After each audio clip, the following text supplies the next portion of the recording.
Hello and welcome to the Brooklyn Rail's 423rd New Social Environment. I'm Nick Bennett, the Special Projects Editor here at the Rail, and I have the pleasure and privilege of being your MC today for a conversation between Anna Kunz and David Rhodes. We are thrilled to have the poet Jessica Jacobs here, who will read to close today's program. A few quick notes before we get started. Here at the Rail, we acknowledge that in New York, we are on Lenapehoking, the unceded land and waters of the Wappinger, Canarsie, Munsee, and Lenni Lenape people of the Delaware Nation and Shinnecock Indian Nation. We also acknowledge that Black Lives Matter and that the heart of both of these acknowledgements is a commitment to the liberation of the oppressed and solidarity for all who struggle for freedom and recognition that when it comes to liberation, our histories never unfold in isolation, as spoken by the great Angela Davis. In that spirit, I encourage you to check the chat for a living document of resources and actions. But now to introduce today's guest and host, Chicago-based artist Anna Kunz creates work grounded in a rigorous concern for generative process. Her expansive practice emanates from painting, leading to installation and collaboration. She has received numerous awards and participated in many artist in residency programs, including the Sharpe-Walentas Studio Program in Brooklyn and Skowhegan School of Painting and Sculpture, among others. Her exhibition at Alexander Brook Ruin is now on view through November 20th, and we will post some links in the chat and encourage everyone to go visit the show.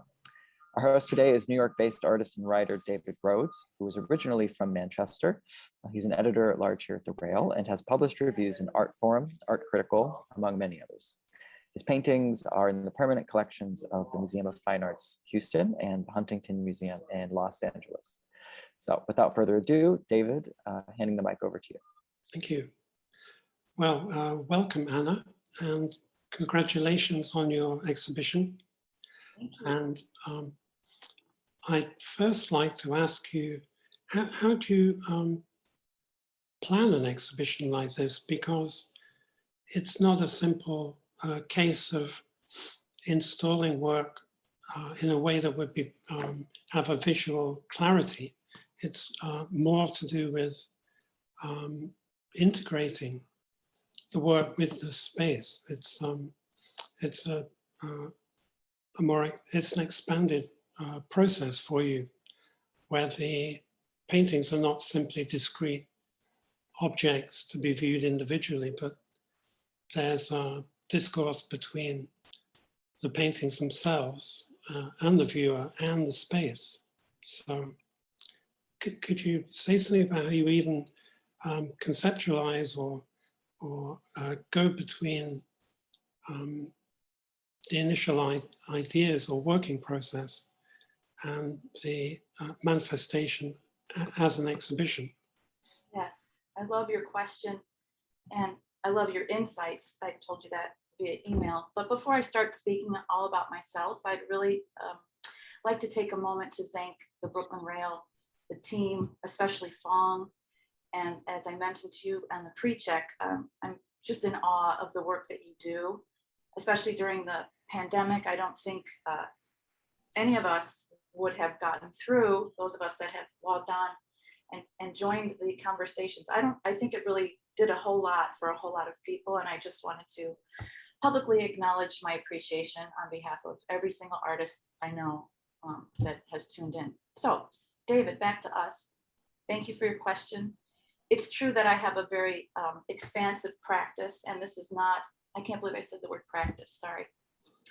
But this is not evident in this very clean and beautifully presented, thanks to Alex and his team, exhibition. What I do is I typically work simultaneously on many things at one time, and I'm a big believer in a generative process. So I remember fondly Stanley Whitney saying that an artist should follow their work.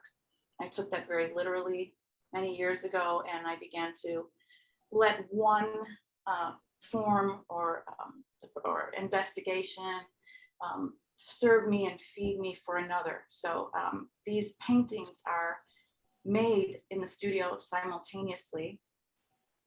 And when Alex invited me to the exhibition, I asked him to please just do me a favor and not to talk to me and just to let me paint. So these works were already happening before I was invited for the exhibition. And I'm not an artist that really loves the idea of making work for a show. So I had things going. I was thinking about some themes, some general themes and feelings and sensations that I thought would lead me to the next painting and the next.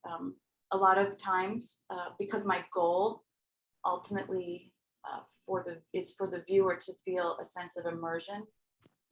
In order for me to prepare for the exhibition, I oftentimes make an architectural model. And as my paintings develop, I create photographs and scale them and put them in the model and get down and with my phone and begin to examine the sight lines, thinking that your body in the space is included in the way the works are received, say on your periphery, the peripheral vision. So I'm very conscious of sight lines, and I'm also very conscious of the way the color is choreographed in the space. So my goal, even in conventional static paintings, is to have the viewer immersed. So with that, I could say that the title of the show, With Rays, is of course a Joseph Albers homage to the Square title. And it was always a piece that I loved at the Met. And it struck me to be a very suitable title for the show because it was sort of meeting the objective that I had, which beyond immersing my viewer, it was to create a space that gestured outward towards my viewer, a gesture of love and generosity. So I was thinking that the color that I would use would sort of ray out into the space of the viewer, both optically and in a formal way, in a rhythmic way by the arrangement, and then finally in a physiological way where the color would be captured in your body and move maybe from one surface to another in a form of after image. I want to tell you something else that's kind of cool. An art therapist that I have as a friend told me that when a child draws a sun with rays, it's an indication that that child is in a very secure and loving environment. And I thought that was super sweet. So the With Rays title satisfied me on a lot of levels, and I often think about many layers and levels of invitation in the things that I do. Going back to what you said about Stanley and his advice, do you know the quote from Matisse? The French philosopher Jean-Luc Nancy refers to it when he discusses the mystery of painting, the fact that what it means is inaccessible. It's always a mystery. But his quote from Matisse was, Matisse said, he follows the desire of the line until it disappears. Love it. He doesn't follow his own desire. Yes. So is this a similar approach, do you think, to following the shapes? Absolutely. I would say for me, I don't really use line in the work, but color as a very, I think of color as a material, a building material. So I definitely would say I would follow the desire or the call that the color has and the sort of sensation it creates amongst other colors that we have been sort of in a process of call and response. As I'm working, I don't have the composition in mind. Certainly the compositions are sort of an after effect of my building and choreography and moving with color. I paint these, by the way, on the floor, and I said simultaneously, so I have them all layered on the floor in my studio, and I have a plank that I use to traverse the surfaces, and I spin them in their production. I spin them in many orientations so that I'm seeing the view sort of in an aerial way in 360. And in this way of working, I am at once the maker and also the viewer. So I'm the performer and the participant. And for some reason, my whole life, since early work and childhood, I've been really obsessed with that idea of just being immersed and letting the color sort of be the boss. I love that you brought up that Matisse quote. The thing that came to mind when you were talking about that was a book I read a long time ago by a craftsman named Suetsuo Yanagi. Had a beautiful saying that the thing shines, not the maker. And I really feel like the color is so powerful, and I spend so much time getting acclimated with each color in this palette. It's a very specific palette. I've worked for many years. So as I become acclimated with the color, I don't even really take credit for the paintings because it's really all about the color doing its work. So there is this mystery that keeps me excited and sort of sustains my process because color is such a powerful force. Yeah. There are a couple of things that Albers said that seems to agree with what you're saying. He said that art is not to be looked at, art is looking at us, and art is where art seizes us. So he's basically saying there's a dialogue with the art. So the art has a certain independence. I believe that. I should say that, you know, for many years at the School of the Art Institute and Columbia College in Chicago, I've taught color, and very aware of Joseph Albers and where Joseph Albers' ideas also originated, which were not always in Joseph Albers. But I think that the experiential dimension that Joseph Albers presented in this beautiful formal work is very important. And even though those homage to the square pieces are, you know, head size, I don't know about any of you, but when I come to a Joseph Albers and I can examine the touch and the tactility and the edge-to-edge relationships, and then this phenomenal thing that happens where I'm kind of just transported into this spatial relationship.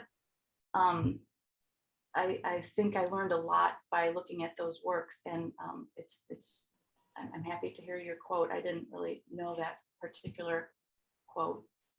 What do I want to say to you? I'm working in an improvisational mode, and because improvisation is a state, it's not really it can't really be described in language.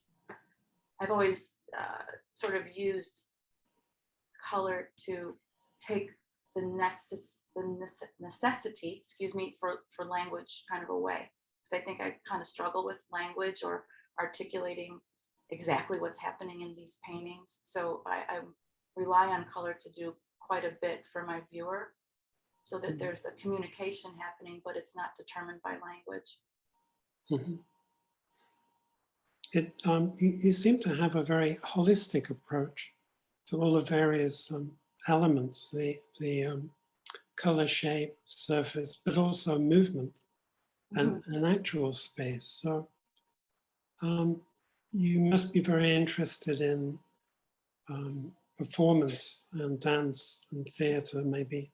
Yes. Other means that are traditionally more inclusive, particularly since the 20th century, more inclusive of the viewer, rather than have the viewer in a distanced, more kind of voyeuristic position. So I know you have worked with a dance company, I think.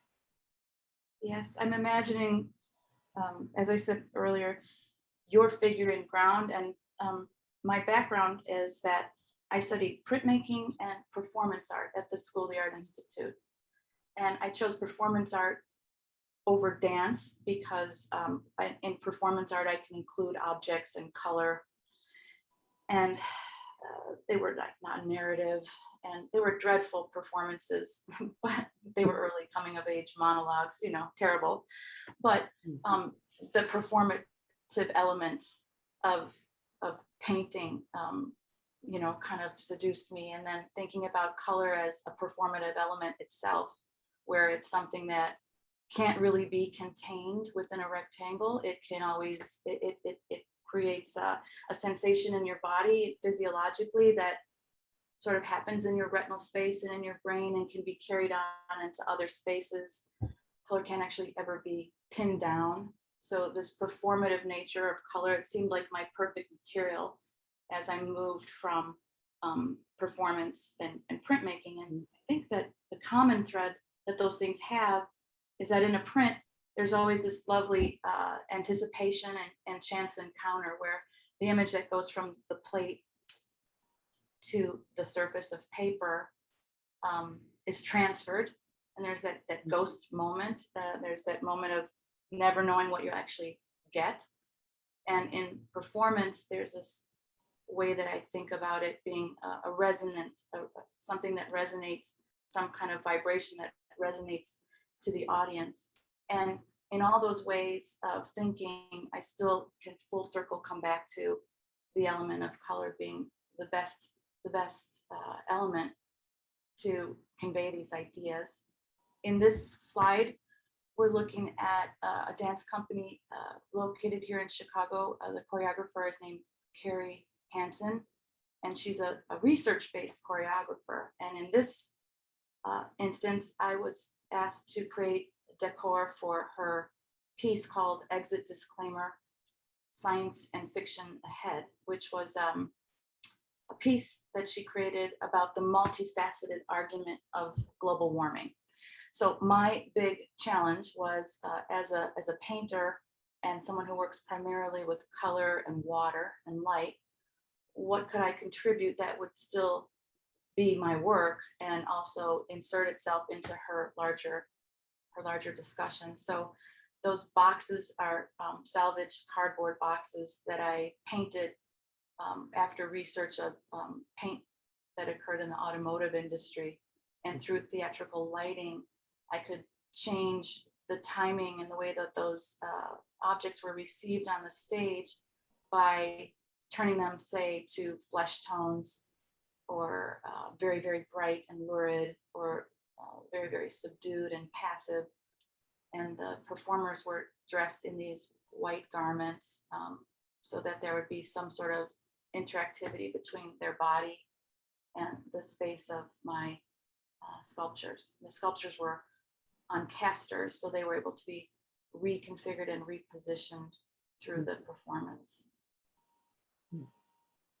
So my interest in dance, I also had the great opportunity to work for the Merce Cunningham Company in a piece that premiered here in Chicago. And when I was preparing for that work, that was about 12 years ago now, but when I was preparing for it, I was able to go to the archives on Bethune and meet David the archivist, and he shared with me many really wonderful reel-to-reel films of collaborations and people working together to create a Merce event. And in learning about the event, I then also brought that back to my interest in color and this idea of simultaneity, where in a Merce event, the composer and musician and costume designer and lighting person, they don't talk to each other, and you know this, but I'm sharing with the audience that at the night of the performance, things came together. So there's a simultaneity in that instance, and I feel, again, an equation with the way that I think about color and simultaneity.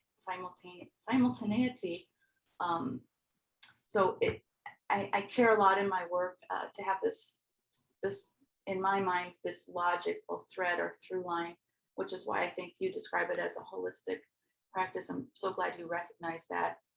And it's not just about the color and shape creating the continuity, it's also like sort of the conceptual and emotional underpinning that drive me. It's interesting to hear you talk about using automobile paint, because obviously with color, it's it's always around us. It doesn't suddenly appear because it's in a painting. And so it must have a continuous effect. And if the viewer is engaged physically, it's in some ways analogous to the experience of sequential spaces in our everyday life. So particularly architecture. So it seems you're very aware of that transition between, there's no barrier, particularly between the art experience and the everyday experience that are mutually engaged for you. If there's if you have the viewer or a dancer, you have somebody aware of their own body moving through space. So it's, again, not a question of simply deciphering a composition. It's an engagement in that process. Thank you. Yes. Process is driving everything, and nurturing the process. And I think more than dance or performance, I don't want to confuse it. What I'm actually interested in is this kinesthetic relationship, this bodily understanding, because I think, especially for now, you know, we're so relegated to our headspace and to the space of the screen and the scale of the screen. And I feel like there's some kind of disconnect that can easily happen, that being in front of actual artworks or paintings, especially paintings that possess a lot of sensational effect, they can really be quite a great complement to the way that we dwell, was just in this digital space. So the visceral, the kinesthetic, I plan these surfaces to be received in a very intimate way with the viewer's body in relation to the painting. We're looking at them through the digital mediation right now, and the screen levels the surface. And so it's not exactly the same as seeing in front of the works. They're raw, so I don't, you know, prime my canvas. So what I love is to have the paint sort of become the fabric, and so the fabric sort of receives the porous nature of the color. So the color and the fabric become one thing. And then in the process, as I'm moving on top of these, I'm building the color in very, very slow, sort of ritualistic layers. So I learned a great thing. I did some work for Solowit with John Hogan here in Chicago, again, many years ago. And the one thing that I couldn't believe was that in those concentric circle paintings, that those are like 8 or 9 coats of beautiful color. And when you peel away the masking, the physical presence that that color has was quite different than if it had been applied, maybe even, you know, in a more thin way, or 1 or 2 coats. But the paint, actually, the color became actually physical. It was always just like a real pleasure to pull the tape away and just be with the color, and it would just be audible almost. So yeah, the kinesthetic thing, there's a beautiful book by an author, scholar named Nell Andrew, and she writes a book called Moving Modernism. And what she's done in her very scholarly research is she sort of basically reframes this idea of abstraction as a means rather than an end. And so I feel very parallel to that. Even though we're talking about these conventional paintings, there's a lot of backstory behind each painting that is all process driven. Whether the process, maybe I will do, you know, a performance that fuels me with a vocabulary I can use in a painting. The smaller paintings that I created for the show are just an ongoing thing that I do, not necessarily as a practice with a destination as art.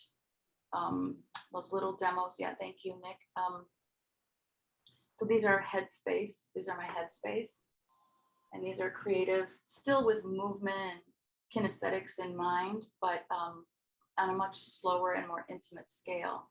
So the reason why that I call them demos is because they are things I produce more or less in a sort of a meditative approach, where I'm not inviting any sort of art criticality into them, and I'm just indulging, really, pushing the mud around on the fabric. And the linen is satisfying because it's absorbed, it absorbs, but it also has an interesting raised sort of tactility. So it's almost like more of a textile than canvas. It's such a different sensation. And there are some quick gestural marks that are made, and then I re-articulate them in a very slow way with, in this case, oil paint. And those demos then demonstrate to me possibilities of small moments in a work that I can empower on a larger scale. So the idea behind that, in my mind, is to force some sort of intimacy out of, or force some sort of spectacle out of intimacy, I should say. I have a friend in Chicago, Meg Duguid, who wrote an essay for me a while ago, and she pointed that phrase out to me, and I just really love that she said that. And I feel that that's true to my practice and what I'm doing, because those larger paintings are not necessarily presenting themselves over the screen as these intimate, where every single inch of the painting is considered for surface and for your reception, but that is in fact a big part of what drives me.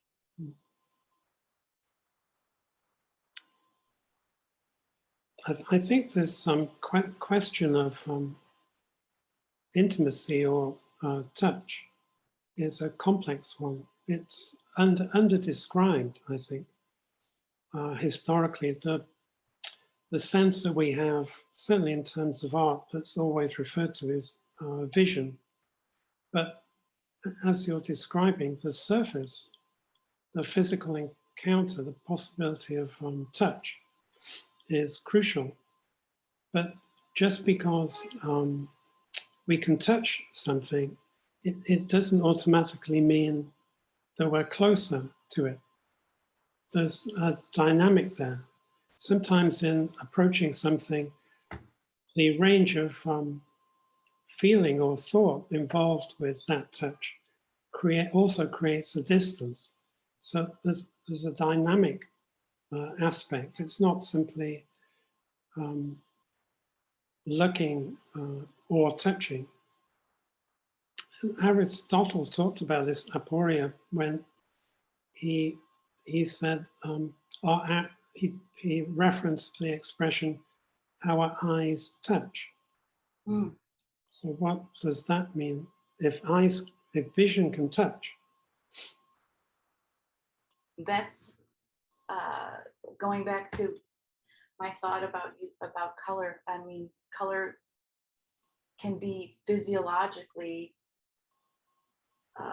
digested, like the fact that I can see and it enters into my cognitive and retinal space.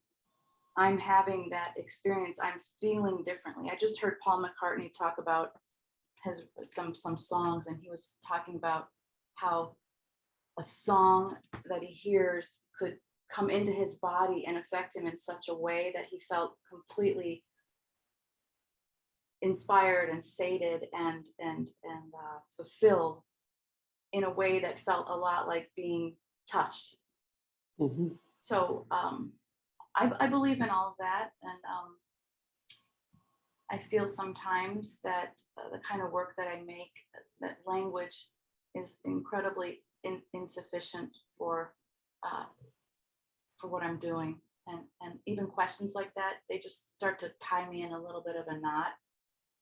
I don't know what I do with it, because I drank my own Kool-Aid so long ago, and I so believe, and I'm so driven and preoccupied by what's happening in the moment that I'm painting.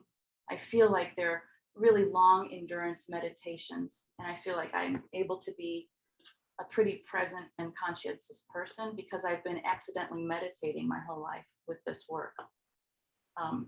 So it's, I don't know how to answer the question about Aristotle. I don't have any idea. I don't care about him at all. He's not here right now, is he?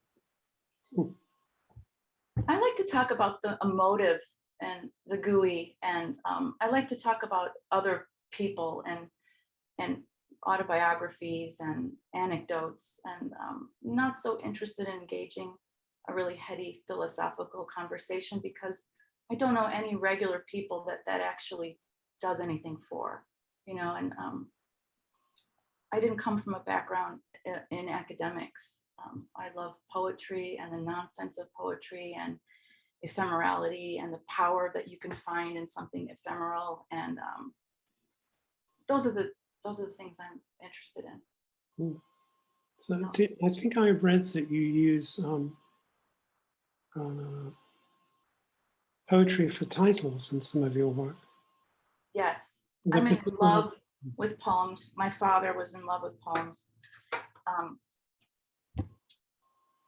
There is a very important collection of poems. Well, he loved John Wieners and Robert Frost and Yeats, and I love Mimi Bersenbrugge very much. And she's the type of poet you read, and Jessica, you like this too.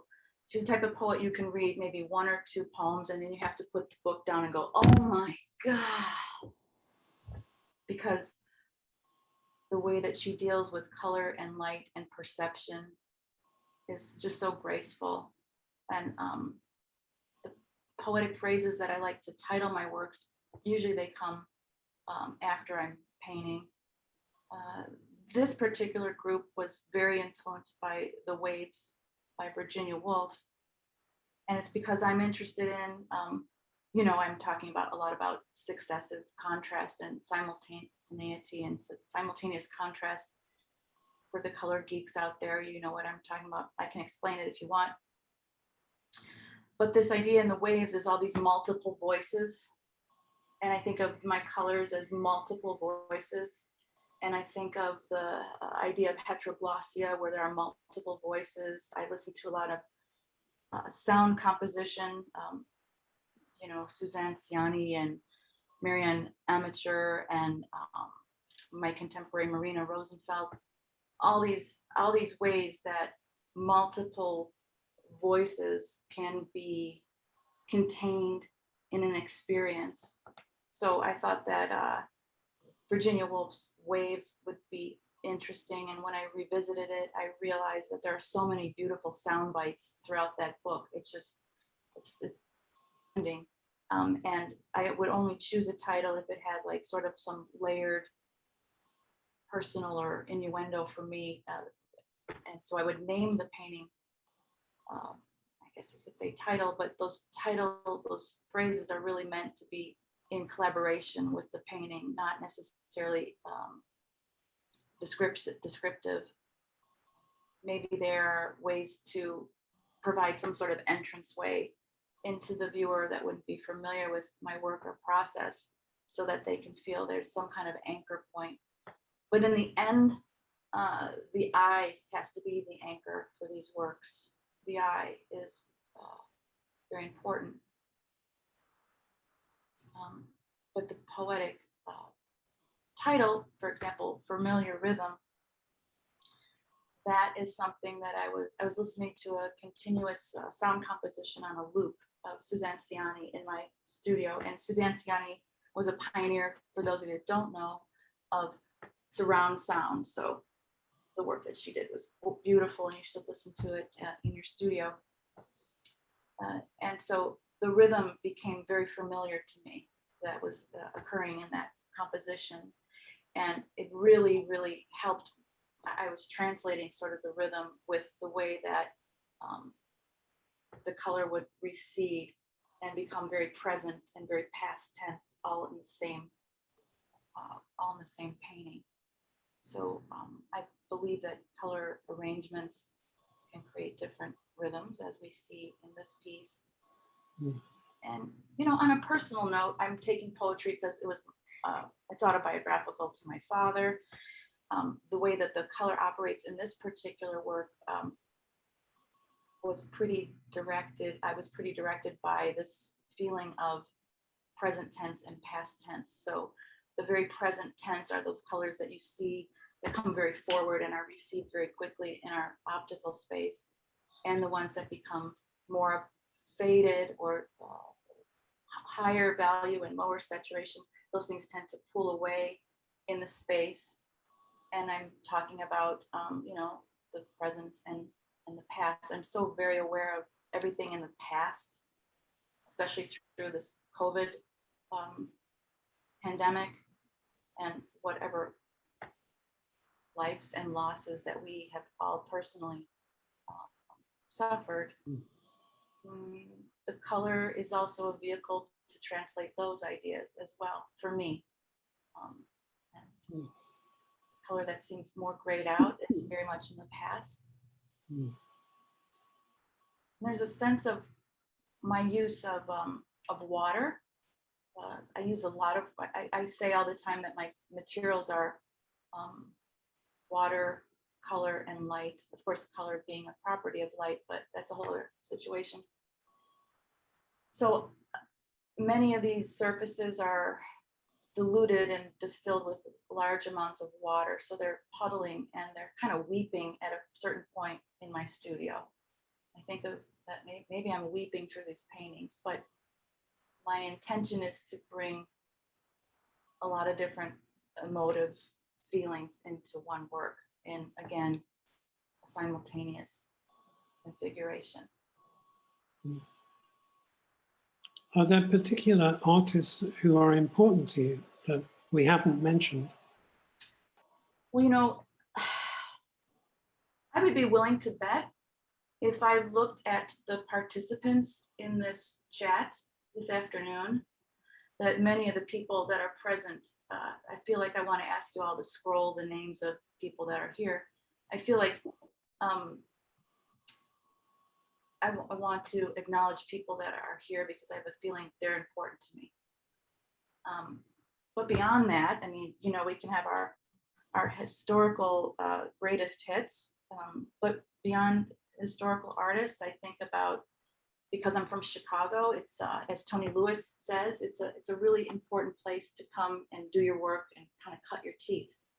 And so I believe a lot of in the artists that are surrounding me, my contemporaries, because they're all pretty devoted to a physical engagement with their work.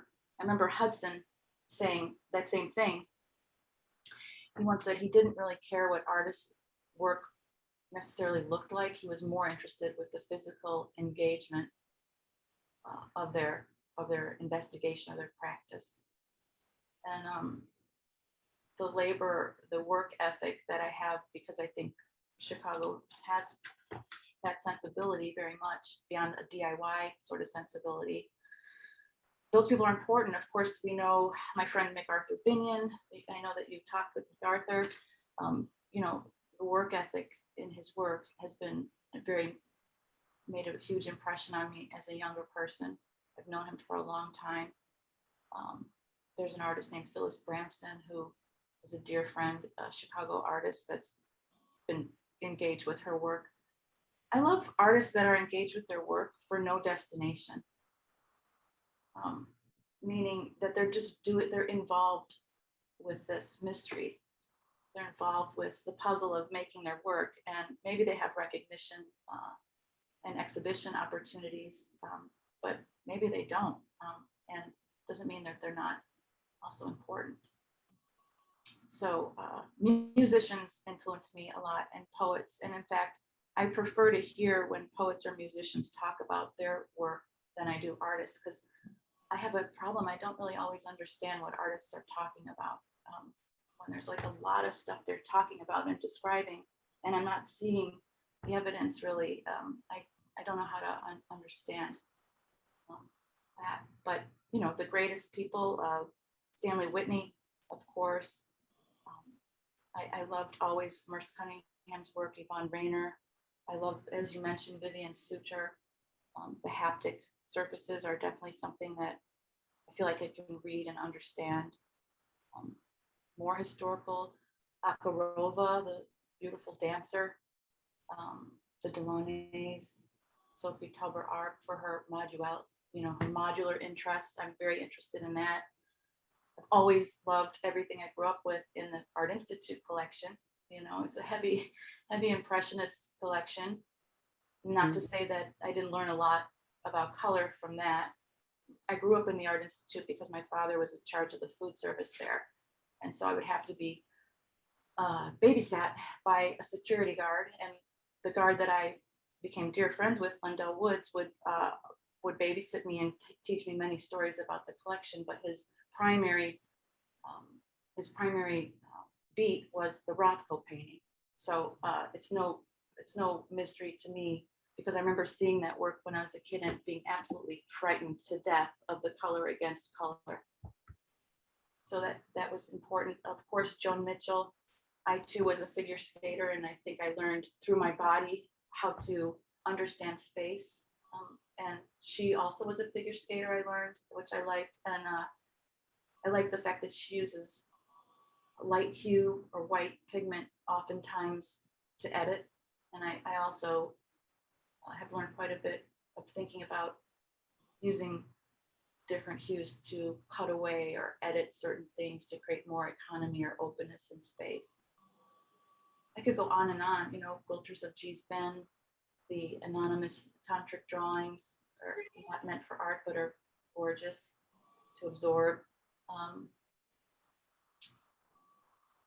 There's a Renaissance painting that was very important to my whole agenda here. And maybe when we get to the installation, I can tell you a little bit about that. So Nick, if you can find that piece. Yeah, that's good. That's great. So I hope that viewers can understand that I'm engaged in this continuous long arc practice where the hip bone connected to the knee bone, the sensibility of one thing generating and leading into another. So I'm totally immersed in this.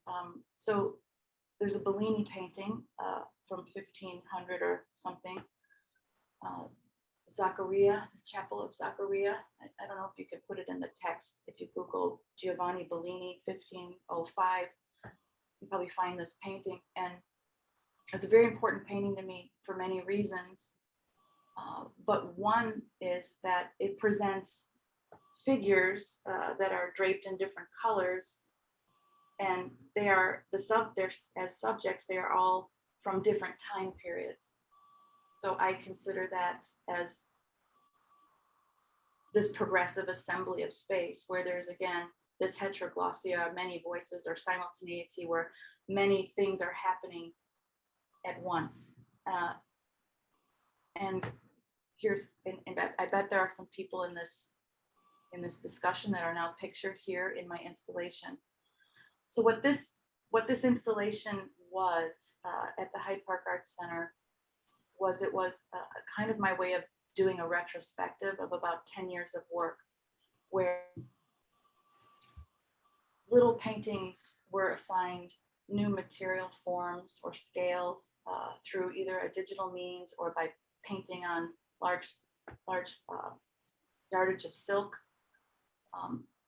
The materials were chosen because the various qualities, but they could easily be painted through. So when this was being built, I took maybe 6 different paintings from 6 different time periods of my work, and I arranged them to speak together in this conversation. And the fabric would be positioned without any pigment on it onto the wall, and I would paint and penetrate the fabric that was positioned to the wall, so the paint would penetrate to the wall and register, and then I could peel away these larger fabric pieces, so that in essence they're like giant monotypes.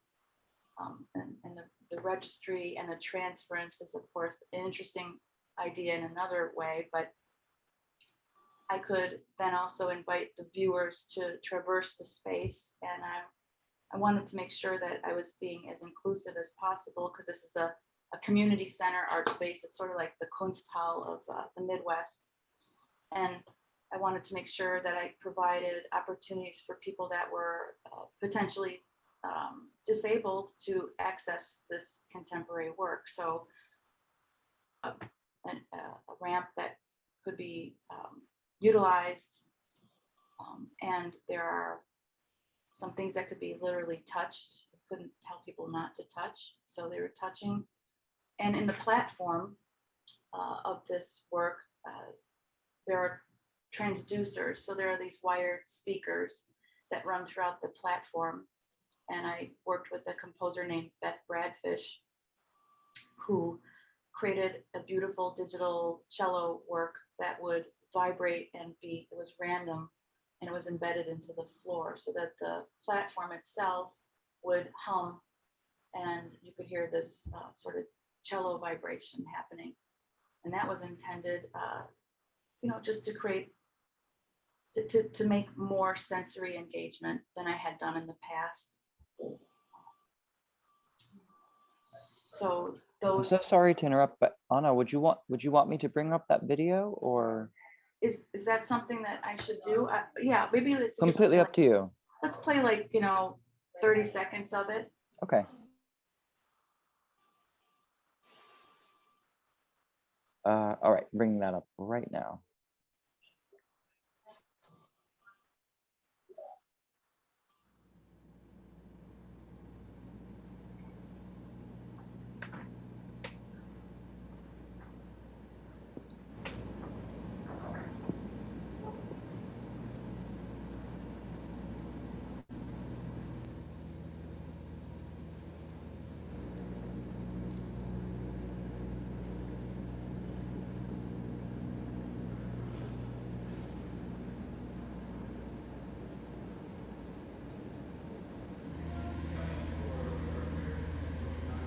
That's good. It's not as fluid as I hoped it would be. I don't know what the story is, but I think you get the idea, viewers.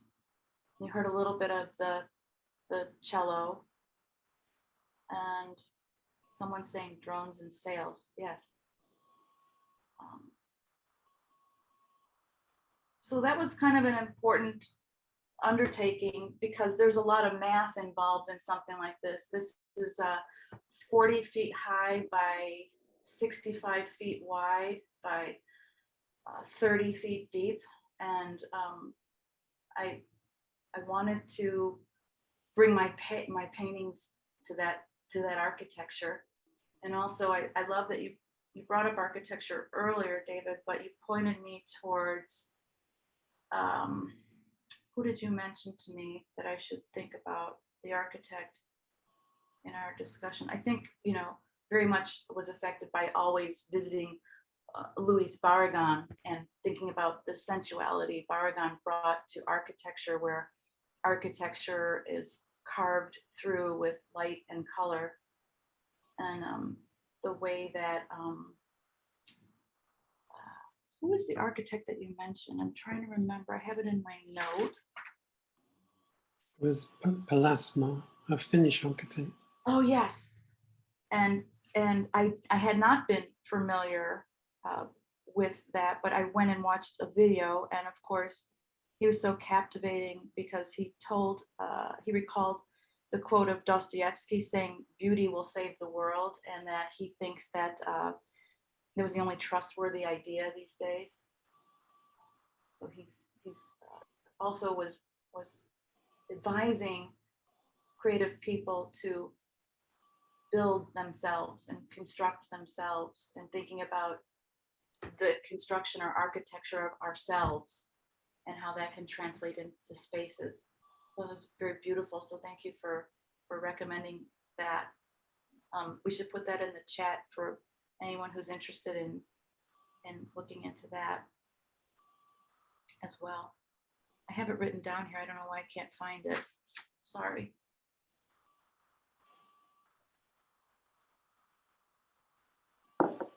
Johanni Palasma. that's who we're talking about. So if you move to the next work, that's just a wall of the demos in my studio. You can move beyond that, Nick, because we talked a lot about that.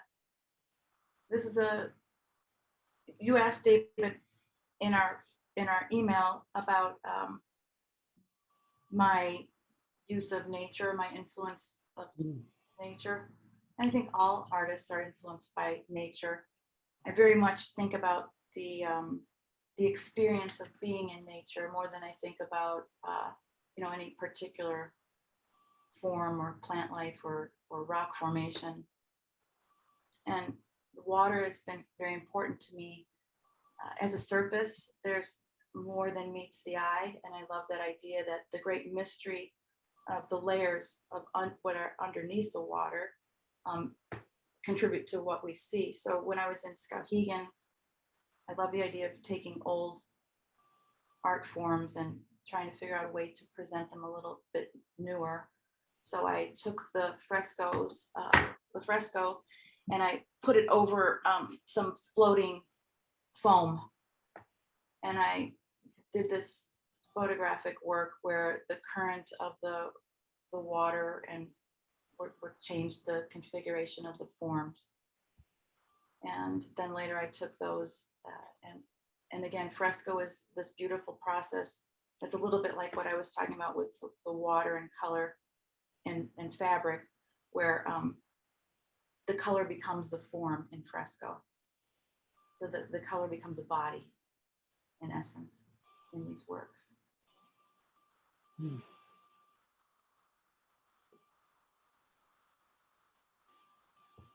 What about? That is, that's also a piece I did just for, the work's sake. This didn't have a destination or wasn't intended for any exhibition or show. It was just a process-based work that I was creating in upstate New York, and I put them into the landscape and try to examine the relationship between the green living environment and these paintings. And sentimentally, I was thinking about presenting these works to the sky, because I was suffering a loss of a friend, Sabina Ott, who paid a lot of attention to the sky. So an homage to Ms. Ott. They're made in a kind of a prayerful way, these works. When they're not stretched on canvas, there's something kind of intimidating about painting on a stretched canvas. It seems like it's exhibition ready or something. So the rawness and the flexibility that can happen when you're just treating your canvas like big pieces of paper with a little bit less reverence, that's important to my process as well.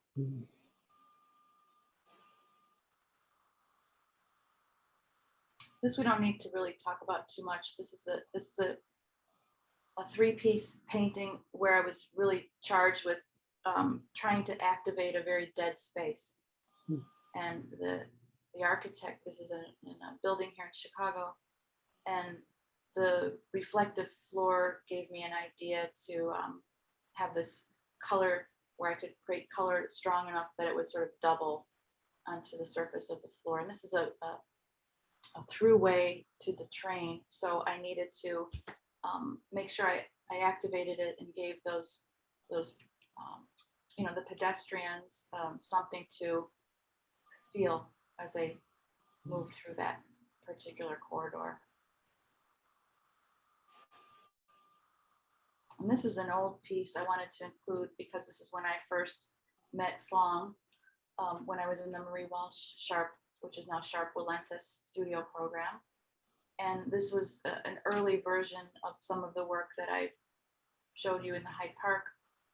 So I've been engaged in this for many, many years, and I will continue to move through it, I hope.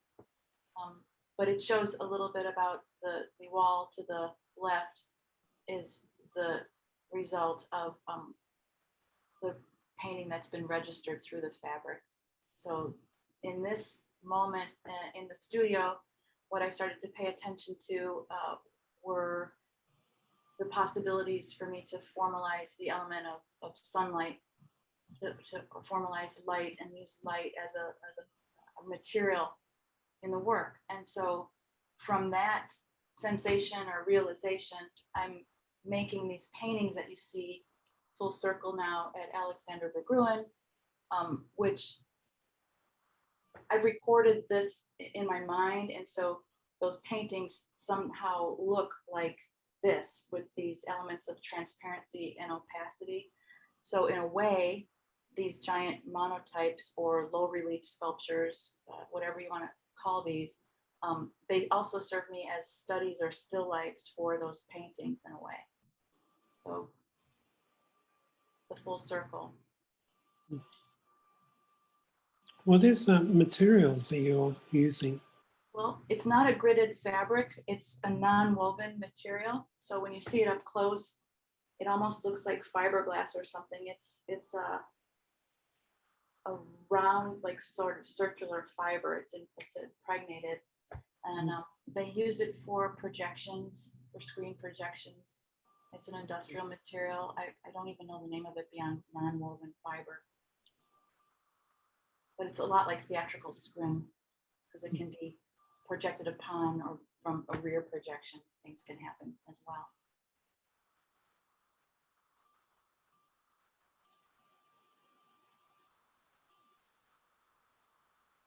And then we have the exhibition. So I like the way we did it, where I could tell you a little bit about the backstory behind these paintings. And take all your questions and thoughts. I think that's about it for me. I think I've said plenty, you know, my whole life story. And now potentially I could address any questions or hi, Nicole, a why. Yes, David, if it's okay with you, perhaps we can now go into some of the audience questions. Before we go right into that, I just want to thank you both for such a beautiful conversation, and Anna for such beautiful work and inspiring ways to think about the bigger picture of process here. So we are going to go right into it. First, I am going to actually pass the mic over to our poet of the day before we hear from her poetry. Jessica, I'm going to pass the mic to you. Oh, fantastic. Thank you. I feel both deeply inspired and completely unready because I just want to sit and listen to you talk about your art. Even though you said you don't like to do it,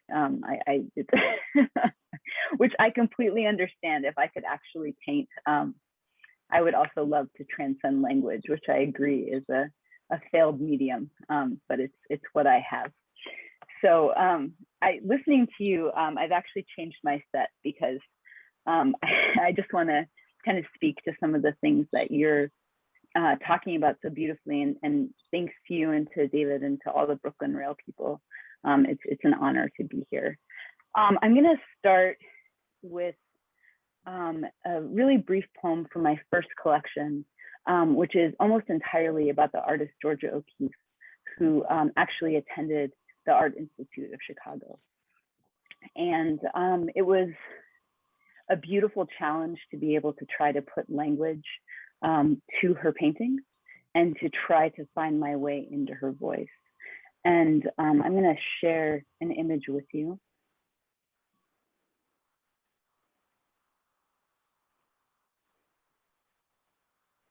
And honestly, I think I just wrote this book so I could hang out in museums a lot and look at art.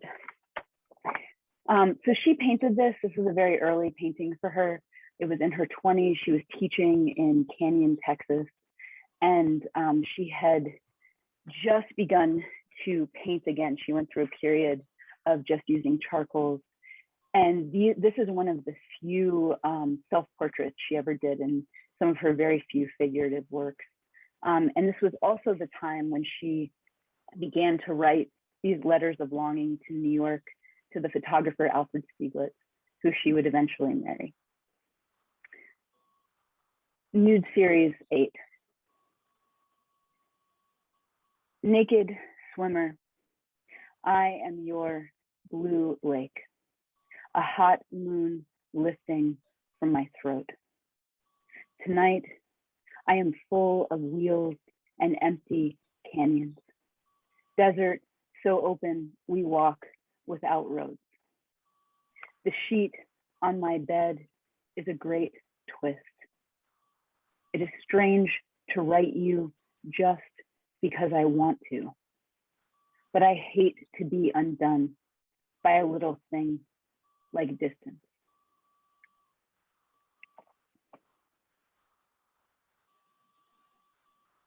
And I guess it worked because he flew her to New York and she lived with him for a very long time. I'm gonna just take a big jump to completely new work. I'm right now working on a collection of poems about the book of Genesis, which of course has me thinking a great deal about prayer and what that means. And like you and Anna, this is why I was so inspired to read this. I'm someone who understands the world through my body. And so to me, to be fully embodied, often to go for a long run in the mountains, is the closest thing that I understand to prayer. How to pray. Forget ecstasy, that easy leap outside the body. Our bodies are already up on blocks, listing and unsightly in the yard. No, the way to God is not around the world, but through it. So dig your heels in to your heels. Flex your fists, your jaw. Then release to become for an instant all ear. Listen out, listen up to branch sawing branch like a giant violin. Listen in, there's your blood's steady loop the loop. Cue eyes, a seizure of light through the leaves. And tongue, slick of iron from a nicked gum, and once again, your 5. Last little tooth on its last little strand, wagging with your breath like a swing. Now, nose. Breathe in the dirt, astir as it is with beetles and rot and light-seeking shoots. And finally, be all skin, like a kid's face squashed to an aquarium window, presence up so hard to the edge of your husk, you're joined with the wind rivering the cool air to silk. Only then should you give yourself to joy. Dive from the twin heights of your eyes. And that tiny pool below, the one you're hurtling toward, it's not God. Well, not exactly. It's you. One breath deeper than you've ever been. One breath closer to the heated, heedful world. And this last poem is in 3 short parts and is actually another ekphrastic piece. I had the honor of writing for a collection of poems responding to art in the Smith College Museum of Art. And they asked me what I wanted to write about. And they had just acquired the photographer Leslie Dill's entire catalog of work. And the minute I saw it, I knew that's what I had to write about. So Nick, if you could pull that up, that'd be great. And I especially loved the meta experience of writing a poem about a photograph that was responding to a poem. So this is an entire series of photographs that takes lines from the poet Emily Dickinson. So here you can see, I am afraid to own a body.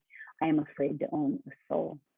And what this made me think of immediately with her throat back and that kind of constriction of breath, there's a really beautiful psalm, Psalm 118, verse 15, that's translated generally, from my distress, I called to God and God answered and set me free, which is like, okay, that's fine. But the Hebrew chamatzer, which is translated as distress usually, actually means a narrow place. And so the Hebrew, a more literal translation, I called to God from a narrow place and God answered with expansiveness. And yeah, so the poem came from that idea. And the only thing you need to know is that Gehinom is one of the concepts of the afterlife. In Judaism, it's not so much hell as a place of self-reflection. And these poems are meant to be kind of like a triptych leaning in toward each other. Prayers from a dark room. Gehinom. If hell is less fiery furnace than a mirrored room with all the lights left on, with nowhere to hide that what burns is within us, all the guilt and sorrow from which we now can't look away, then let us accept our faces as they are. Let us remember that one word, dolaket, means both in flames and full of light, and know our pain can be a source of sight. 2, I am afraid to own a body. I am afraid to own a soul. In Eden, garments of light sufficed, each human a lantern lit from within, inextricable from their ignition. But now, banished these dim skin suits. In our chests, though, a firefly. Its faint flares, its cold glow. Lonely lighthouses, each of us. We blink, we beacon, we long to chorus, we wait for a blaze in return until there. Allied, we pulse one to the next, bind in divine synchrony. For a moment, the whole planet a field of fallen stars. And from this ensemble bonfire, like smoke scorching from the narrows of a throat, are fears. A cry for not ownership, but communion. A cry to be answered with expanse of air, of wind, of ruach, that God breath, gentling in toward every torn thing, its breach, however meager, moving leaf into leaves, melding body to soul, making of every opening a mouth and setting us all to singing. Can you hear it? A torch song for the kindred world, this fleeting one we're searching for. Prayer for the word made light. Bathe the window within us in photosensitive silver. Let us aperture, let us dilate. What lasts is what is found by light. Negatives of the divine, let us enter the stop bath of the ordinary world. Where we are most vulnerable, most exposed, that's what makes the print. We become what is burned into us, what we open ourselves to. Thank you.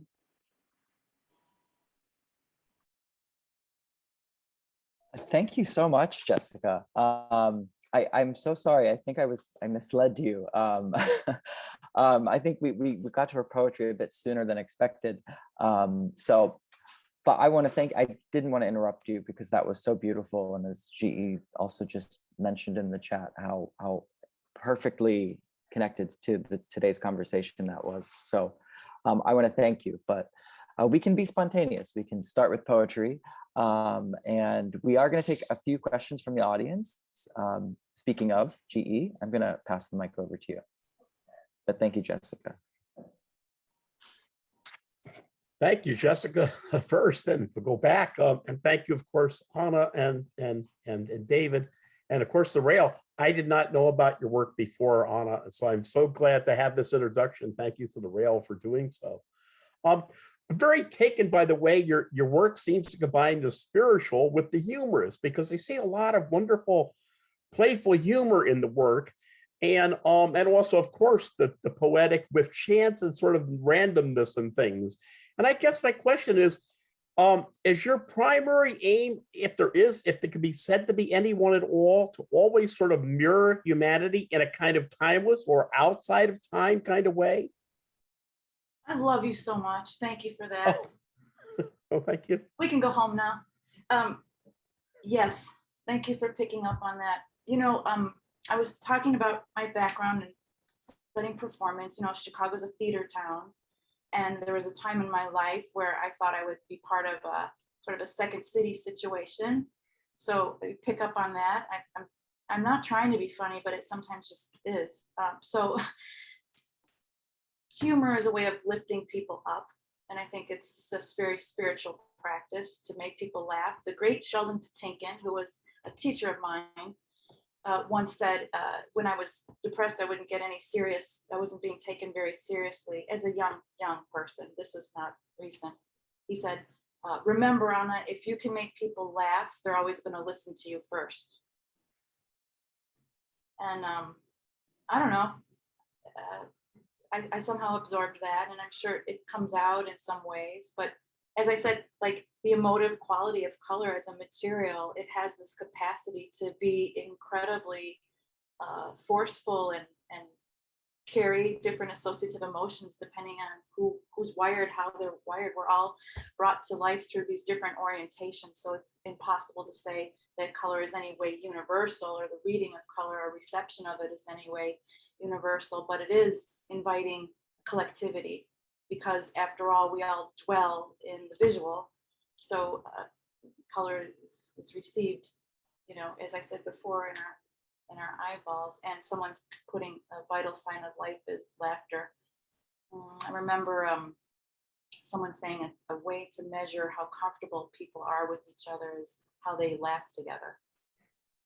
So I also think that's spiritual, because that's talking about a place of congregation, you know, getting together and just experiencing or sharing joy. It's a spiritual or ceremonial event. So Thank you. GE, thank you. Thank you. GE. A great spiritualist friend of mine once described Buster Keaton's work as spiritual, and in that wonderful, gentle, playful way too. So I sort of see some things going on there. I don't quite understand them, but I certainly love the work. Thank you. Thank you, kindly. Thank you, GE, and thank you, Anna. I'm going to read a question on behalf of my colleague Malvika, who is en route to Chicago. She wanted to say, as it was mentioned in the pre-check, she was raised on the stoop outside of the Hyde Park Art Center, which is, you know, where we saw this beautiful installation images from. So I'm reading Malvika's question on her behalf. She says, she quoted, "Color can be physiologically digested." And thinking of that quote, her question is, on living an artful life, are there any rituals you do to get into a space of art making, art you consume to create? And what of life rituals that sustain you or keep you, quote unquote, imbibing color and life? Love it. This is so indulgent. I get to talk about myself so much. The ritualistic parts of my process are that I very carefully select color, that I mostly choose in little color swatches. I lay them out, and I really focus on finding those examples of those colors existing in the world. So I try to be really attentive to the way those colors are in the world, and then bring them into my work by mixing them from scratch ingredients. I don't buy them pre-made or anything. I have to really mix those colors. And that's a very ritualistic practice, actually, to spend time to mix this exact hue. So there's a lot of time spent preparing my materials, and then you know, using water and allowing the water to sort of work in collaboration with me on the surface of the canvas at first. There's something ritualistic about that whole thing. And as I said to you, the sound compositions that I listen to, I choose things in a pretty specific way to create my environment. I have a lot of plants. My downstairs is a jungle, and I care for plants a lot, and I do those things, and those domestic things that I do are also, I feel like, inform my painting practice. It's kind of not that interesting of an answer, but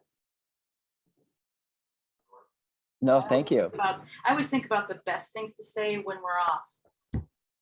You know, with No, these artist talks, I always think like, oh man, I have like a whole bunch of things I should have said, but thank you for the question. It certainly is indulgent to get this peek into, you know, what it looks like for you to make these works and what place where you come from for that. Before Let me we just say that pretty much, as you Please. can gather from what I've been saying the last hour, everything comes down to color and the preparation of color.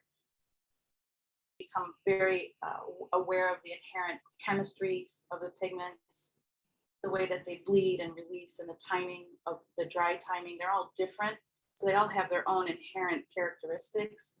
And I spent a lot of time studying them and understanding them, so that when I get to this improvisational state, I have as Matisse would say, a sort of studied carelessness, where things I know very well, I can kind of throw out the window and just do my thing. But it comes with that ritualistic preparation in order for me to do that improvisation.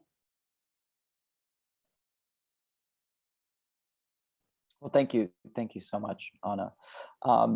I think before we go to our final question from the Rail's own Fong H. Bui, if I can be indulgent myself, when you both were talking about Aristotle and touch, I couldn't help but think of this quote that you know, Fong had mentioned in one of his editorials from a while back. And if I can read this quote, because we were sharing quotes, and I just feel like this is appropriate.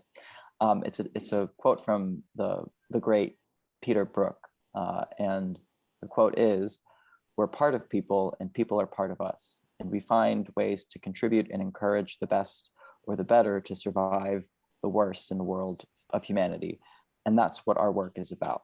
So much can vibrate in one or two simple words. And for me, the word that is the most important in everything we do is touch. You can look it up in every dictionary what the word touch means, but in direct experience, everyone in any race, in every part of the world of any age would know when they experience a moment of, wow, it's touch. And that's how a true memory is ingrained on us and becomes vibrant and in the end useful. Sorry, it's a very long quote, but it's a very touching quote, and I wanted to share that with you all. So I've talked enough. I will now, for the final question of the day, I will pass the mic over to you, Fong.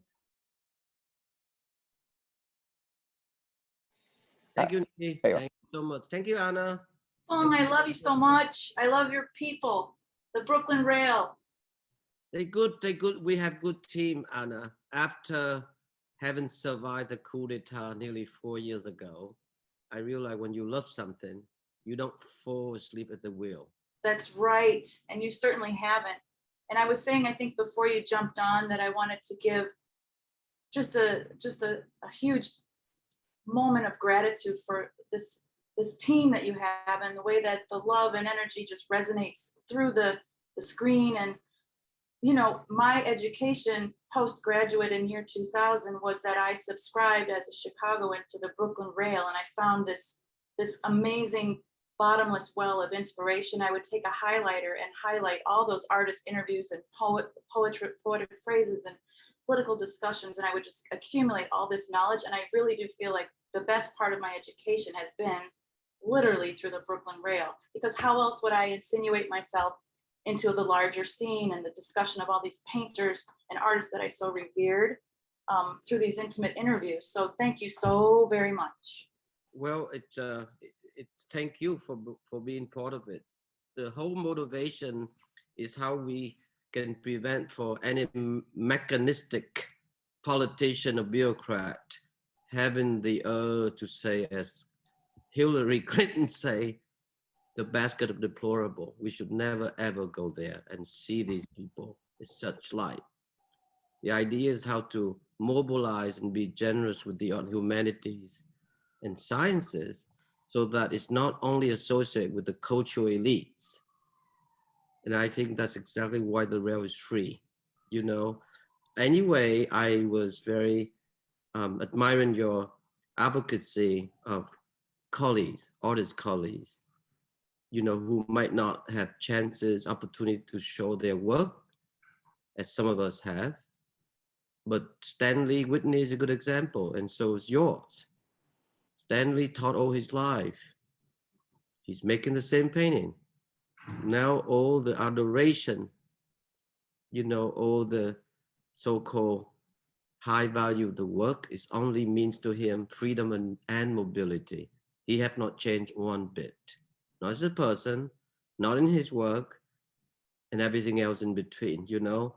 But what you saying earlier, how you committed to your friends through the thick and thin, and that's a community that counts. You know, it's sort of very much similar to when you say about beauty. We owe a great deal to John Keats again. You know, the idea of how he quoted that term that we use. It's actually the real, in a way, important term, negative capability. The ability to live in mystery, in terrible doubt, uncertainty, without the need to reach out for reason, to justify it. And he said the same thing about beauty. A thing of beauty is a joy forever. Its loveliness increases, it will never pass into nothingness. And that's important, you know. All right, what is my question? I'm afraid of your question. I'm not good at answering questions, but no, you mentioned about two brief questions, David, and please don't be so quiet and so nice as always, so civilized. David is so smart. I love him. I know. I admire David. We're very lucky we have friends like David be part of the rail. Okay, so you talk about Albert's interaction of color. That was written probably early 60 when he was a dean at Yale. 60, I'm sure. I once have a discussion with that book, about that book with Maya Shapiro. And this is like early, maybe 1988.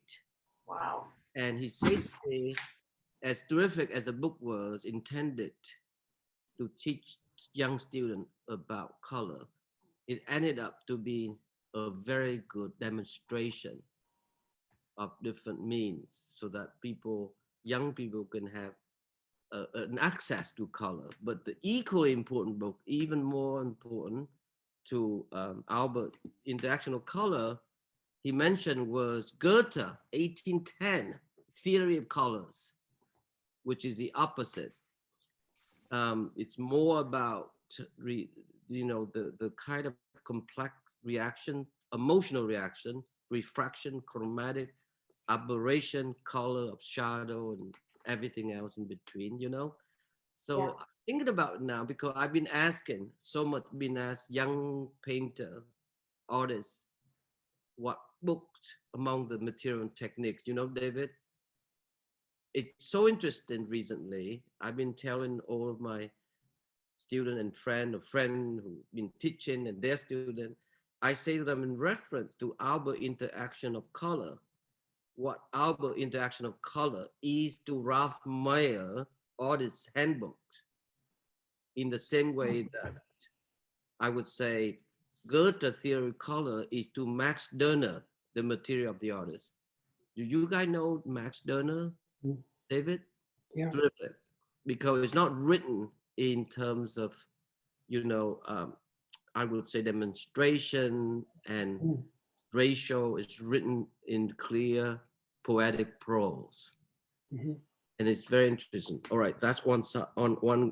What I have seen you, I've known you for long enough time now, Anna, to say this, that you were able to mediate with your own body, and of course with nature that I have seen a bit of here and there in the image you've shown, and also architecture.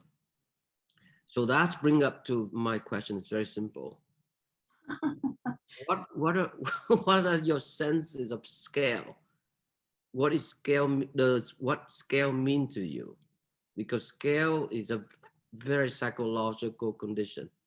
Am I right in asking that? I love that. I spend so much time thinking about scale and make these scale models of exhibitions or spaces I position my work in.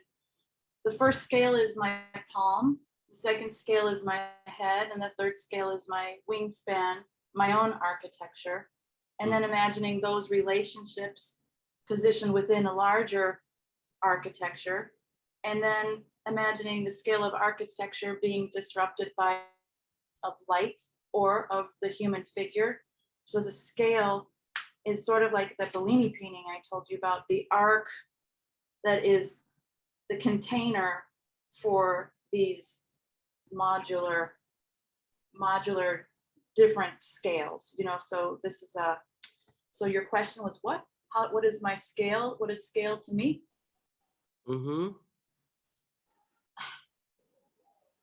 I have to say it's just it's my body. I have to say that it's my body, but it's my body in relationship to your body. And I think one of the discussion points we were going to talk about was why of the five senses has vision dominated architectural thinking. And I think because vision is the one thing that we can use to identify what's big and what's small. You know, talking to Brian Schutze the other day, saying that we can see the moon, but we can't hear the moon. So the sense of vision and how vision is responsible for our understanding of size and scale and our position in the world. And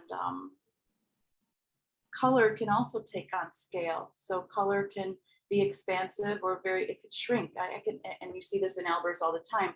Two squares, one is light, one is dark, which one recedes, which one comes forward, which one contracts, which one expands. So I'm thinking about scale only in relationship to me, but to say me is also to say you, because, you know, our eyes and our hearts and everything are the same scale. So I don't know how to answer your question. I don't even know what that question really means.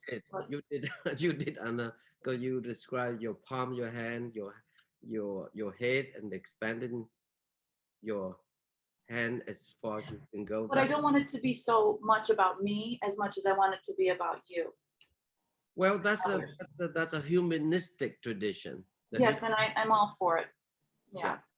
Let's go back to, you know, Leonardo, Vitruvian Man. Remember? Yeah. So it's a similar idea, and you know, we all have experienced this. In college, we've seen, if you take art history or Italian art history on 101, you would encounter upon seeing Piero flagellation. Remember, David?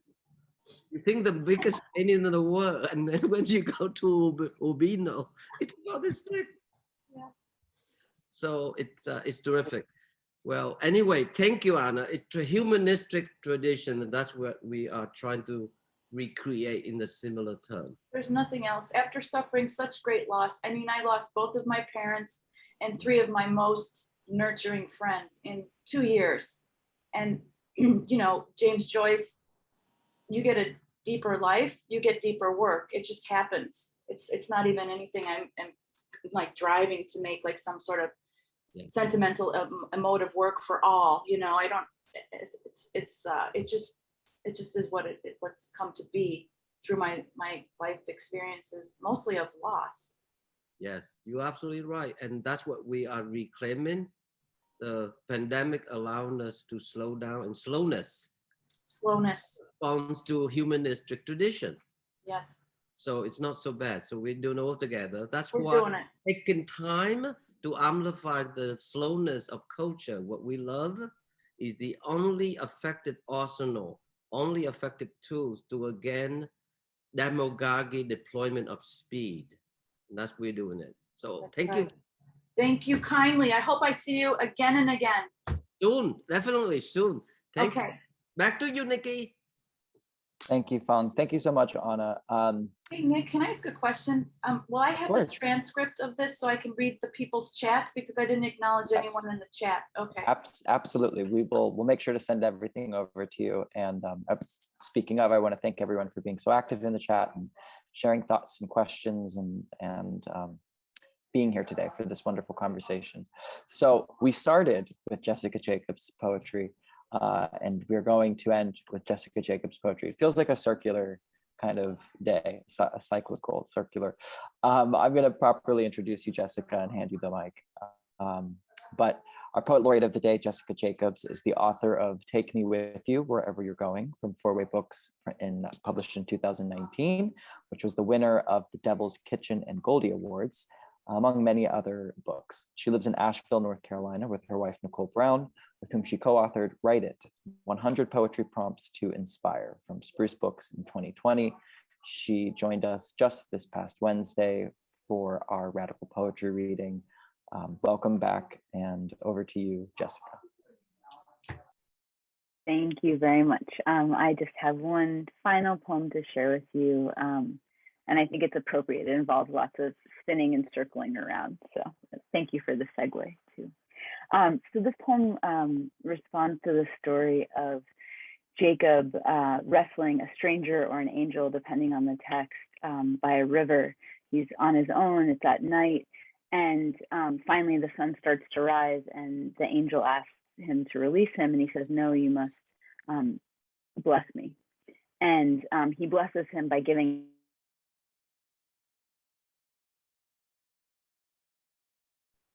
him a new name. So instead of Jacob, he becomes one who wrestles with God. And this, of course, made me think a lot about all the wrestling we do with ourselves. God wrestling. The river has tasted the salt of your skin, has lapped at your calves with its current. The river has swallowed the press of your steps. There is no record of your crossing. The river is between you and everything you call your life. So you step into a stranger's arms. Your shoulder fits theirs like a bone in its socket. Your jaw notches theirs. All around you, a profusion of oleanders beams back the moonlight, offering a carpet of petals. In your arms, all the promises you've yet to keep, all you've done that shames you. But what is wrestling if not an embrace?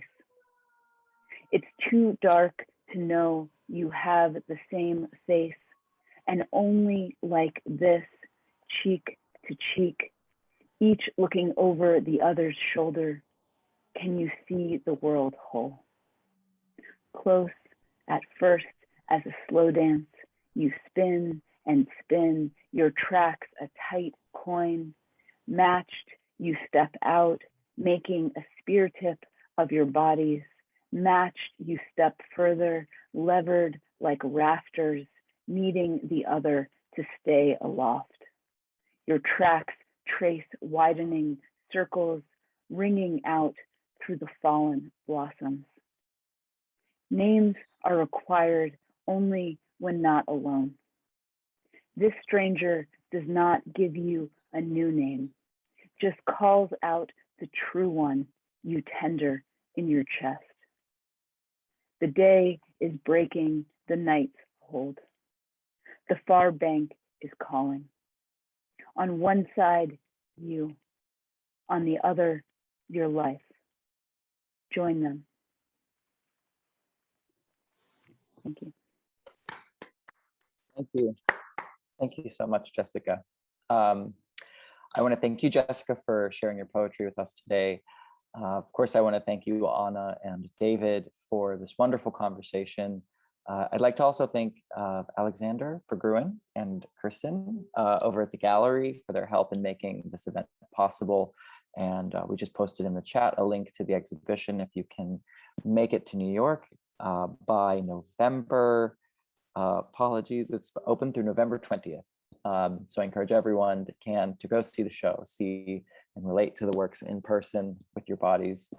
And we are here every day at 1 p.m. So if you are available, join us on Monday for a conversation between Robin F. Williams and Andrew Woolbright.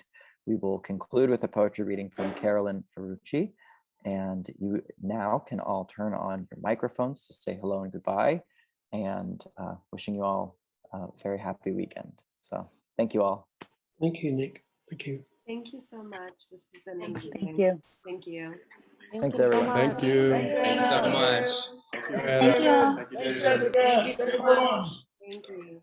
Thank you. Thank you, you guys. Thanks, Anna. Thank you so Looking much. forward to Thank seeing the you. show. Thank you. Great, great, great, great. Thanks. Bye-bye. Bye-bye. Thanks, everyone.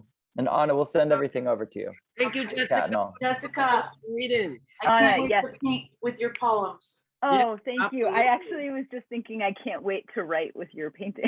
Oh, let's do it. We should talk about that. Okay, That'd be so great. That's I exactly I'll- what I'm doing now to raise the funding, our endowment, so we can create more the collaboration between poets. And Oh. Wonderful. I let you guys know. We will let you guys know. Okay. Okay. Congratulations. Go see Anna's show. And yeah, thank you, you guys. Thank you. Ciao. Grazie. Have a great Thanks, everyone. Thank you all. guys. Bye. Take care. Be safe. Encourage. Bye. Bye. Everyone, take care. Thanks, Nick.